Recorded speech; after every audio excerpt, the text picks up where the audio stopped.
अपने जीवन को एक फिलोसॉफी के साथ जीना शुरू किया। 20 साल की उम्र में डायरेक्ट सेलिंग में आया। जब अलग अलग लोगों से मिलना चालू किया तो बहुत एक्साइटमेंट आया। सैंग्विन टेंडेंसी का हूँ तो ऊर्जा से ज़बरदस्त भरा हुआ था, हर बात में एक्साइटेड होना। जब भी कुछ यूनिक और अनोखा देखता था तो मेरा निर्माण हो रहा था। 20 से पहले का निर्माण अलग था, जिसने इस इंडस्ट्री में मुझे टिका दिया और ग्रो करने के लिए पेशेंस दिया। लेकिन उसके बाद का जो जीवन था उसमें कई डायमेंशन आए जो मुझे ग्रो करने में मदद किए। फिर एक फिलॉसफी के साथ पूरे जीवन की समरी आपको बता देता हूँ। मैंने अपने जीवन को एक दर्शन 4 लाइनों में जिया।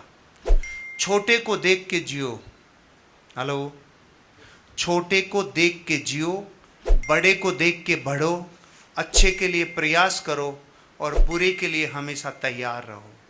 मैंने इस फिलॉसफी पे जीवन जिया है। इसको थोड़ा खोलता हूँ, ये बात का मतलब क्या है। छोटों को देख के जियो, ये मैंने कब सीखा? 2009 और 2011 तक मैं अपनी कंपनी के द्वारा अपने बिजनेस में राजस्थान के डायरेक्ट सेलिंग के एक ऐसे सेलिब्रिटी के रूप में देखा जाने लगा। मुझे खुद को यकीन नहीं हुआ इतना बड़ा कैसे बना दिया मेरी ऑर्गेनाइजेशन ने, बड़ा काम कर लिया। 2011 तक, 2009 में रैली निकाली, हजारों लोग थे, किलोमीटरों के झंडे थे। 2011 में एक इंसाइट आई। जब आप कोई काम किसी विद्रोह के साथ करते हो, जब आप किसी घटना को लोगों को नीचा दिखाने के लिए करते हो, जब आप कुछ काम ऐसे करते हो जो आपके अचीवमेंट पे दूसरों को नीचा दिखाने लगते हो, तो ऐसी इंसाइट आई, ओ हो बड़ी भूल हो गई भाई। जिस सोसाइटी ने, जिस समाज ने उठने के लिए मार्ग दिया, जिसने अपना सोर्स दिया, जिसने सब कुछ दिया, उसी सोसाइटी के लोगों ने जब ये बिजनेस मेरे साथ शुरू नहीं किया तो मुझे अंदर से विद्रोह पैदा हुआ। और जब मैं अचीवर बना तो उन्हीं को दिखाने के लिए मैंने रैलियां निकाली, उन्हीं को दिखाने के लिए कुछ बड़ा किया। ये सही नहीं था। छोटों को देख के जियो। छोटों को देख के जीने से आपके पास जो होता है ना, उसका पूरा रस और पूरा आनंद मिलता है। आपको चाहिए एक अच्छी कार, आपने ले ली, लेकिन छोटों को देख के नहीं जिया तो आपको हमेशा दर्द होगा, ओह माय गॉड, उसके पास तो अभी भी मेरे से बड़ी कार है। आपने और बड़ी कार ले ली, फिर आप देखते हो, ओह उसके पास अभी भी मेरे से बड़ी कार है। मतलब आप कुछ भी ले लो, कुछ भी कर लो, आपको सुख नहीं मिल सकता, सुकून नहीं मिल सकता। वो तब मिलता है जब छोटों को देख के जियो। अरे रे, परमात्मा दोनों हाथ सलामत दिए, दोनों पांव सलामत दिए, करोड़ लोगों के हाथ और पांव ही नहीं है, तो जो है उसी को जीवन में बढ़ाने में आनंद मिलता है, उसी में समरसता मिलती है, उसमें खुशी मिलती है। पहला लेसन लाइफ से सीखा, छोटों को देख के जियो, तो आनंद मिला जो मेरे पास था। बड़ों को देख के बढ़ो। हम करते क्या थे? हम ईर्ष्या करते थे बड़ों को, इसका मकान मेरे मकान से बड़ा कैसे, इसकी साड़ी मेरी साड़ी से रंगीन कैसे।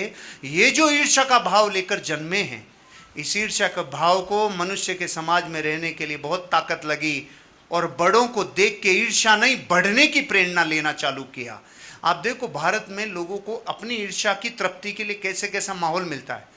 किसी व्यक्ति, किसी ऑर्गेनाइजेशन के अखबार में जब न्यूज आती है, आज इसके 2000 करोड़ का छापा पड़ा, तो भारत के करोड़ों लोगों को आप लो, अब देखो सालो, बहुत आनंद की अलग एहसास होता है। ये जो आनंद का एहसास दूसरे की बर्बादी में होता है, उसकी बजाय ये ऊर्जा अगर यहाँ लगे कि मैं दूसरों को बढ़ते हुए देखकर खुद बढ़ने की प्रेरणा कैसे लूं, तो दूसरा लेसन लाइफ से सीखा, बड़े हुओं को और बड़ों को देख के बढ़े। 2 लेसन। तीसरा लेसन, अच्छे के लिए प्रयास करें। पुरुषार्थ जीवन में 1 मिनट भी खोना नहीं। जब तक जी रहे हैं तब तक अपने जीवन में अपने हिस्से का योगदान करते ही रहना चाहिए। जिस दिन अकर्मण्यता आ गई उस दिन खत्म है, उस दिन पुरुषार्थ खत्म है, उस दिन कुछ कर नहीं पाएंगे। इसलिए हमेशा ये तैयारी की कि जीवन में कभी निठल्ला नहीं बैठेंगे, जीवन में कभी पुरुषार्थहीन नहीं बैठेंगे। हर बार अपने लक्ष्य की दिशा में हर पल आगे बढ़ते रहना, मतलब अच्छे के लिए प्रयास करना। और आखिरी लाइन इतनी भारी है, ये 3 करने के बाद भी जीवन में आपको सच्चा सुख कभी नहीं मिलेगा, तीसरे के बाद मिलेगा। क्योंकि तीसरा वो है जो आपको अपने जीवन में सबसे ज़्यादा इनर कोर से कनेक्ट करता है। ये चौथा है, बुरे के लिए हमेशा तैयार रहना। बुरे के लिए तैयार रहने का मतलब क्या? एक उम्र होगी, एक दिन एक ऐसी स्थिति होगी, एक दिन ऐसी परिस्थिति होगी जब आप कहेंगे मैंने जीवन का सब कुछ अचीव कर लिया, फिर भी क्या वैक्यूम है, क्या है जो अभी खाली है। वो आपको कनेक्ट तब होगा जब आप ये समझेंगे कि बुरे के लिए तैयार रहने का मतलब, इसे समझाने के लिए मुझे आपको परिभाषा समझानी पड़ेगी। योग मतलब क्या, संयोग मतलब क्या, जुड़ना, मिलना। योग मतलब, संयोग मतलब जुड़ना। तो हर चीज जो जीवन में हमने जन्म लेने के बाद अचीव की वो हमसे जुड़ी, इसे कहते हैं योग, इसे कहते हैं संयोग। तो अब मैं आपसे पूछता हूं वियोग किसे कहते हैं? ओके, आप समझते हैं। तो अब परिभाषा बताइए, संयोग किसे कहते हैं? जुड़ना, जो आपको मिला है। संयोग की सही परिभाषा मुझे जीवन में जब समझ में आई तो बहुत सारे गहने उतर गए। पता है वो परिभाषा क्या है? वो परिभाषा है, जिसका नियम से एक दिन वियोग होगा उसे संयोग कहते हैं भाई। जिसका एक दिन नियम से वियोग होगा।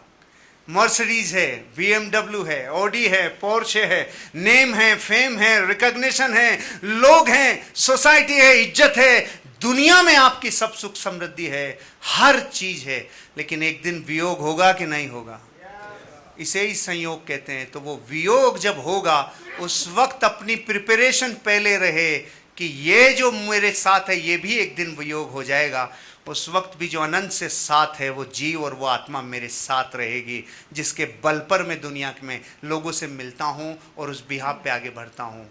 हमेशा छोटों को देख के जिए तो जो होगा उसमें सुकून मिलेगा, बड़ों को देख के बढ़े तो अकर्मण्य नहीं रहोगे, अच्छे के लिए प्रयास करोगे तो दुनिया पद चिन्हों पे चलेगी, और बुरे के लिए तैयार रहोगे तो जीवन का आखिरी समय सुकून से समाधि में जाएगा और जीवन आगे बढ़ेगा। ये मेरे जीवन की फिलॉसफी।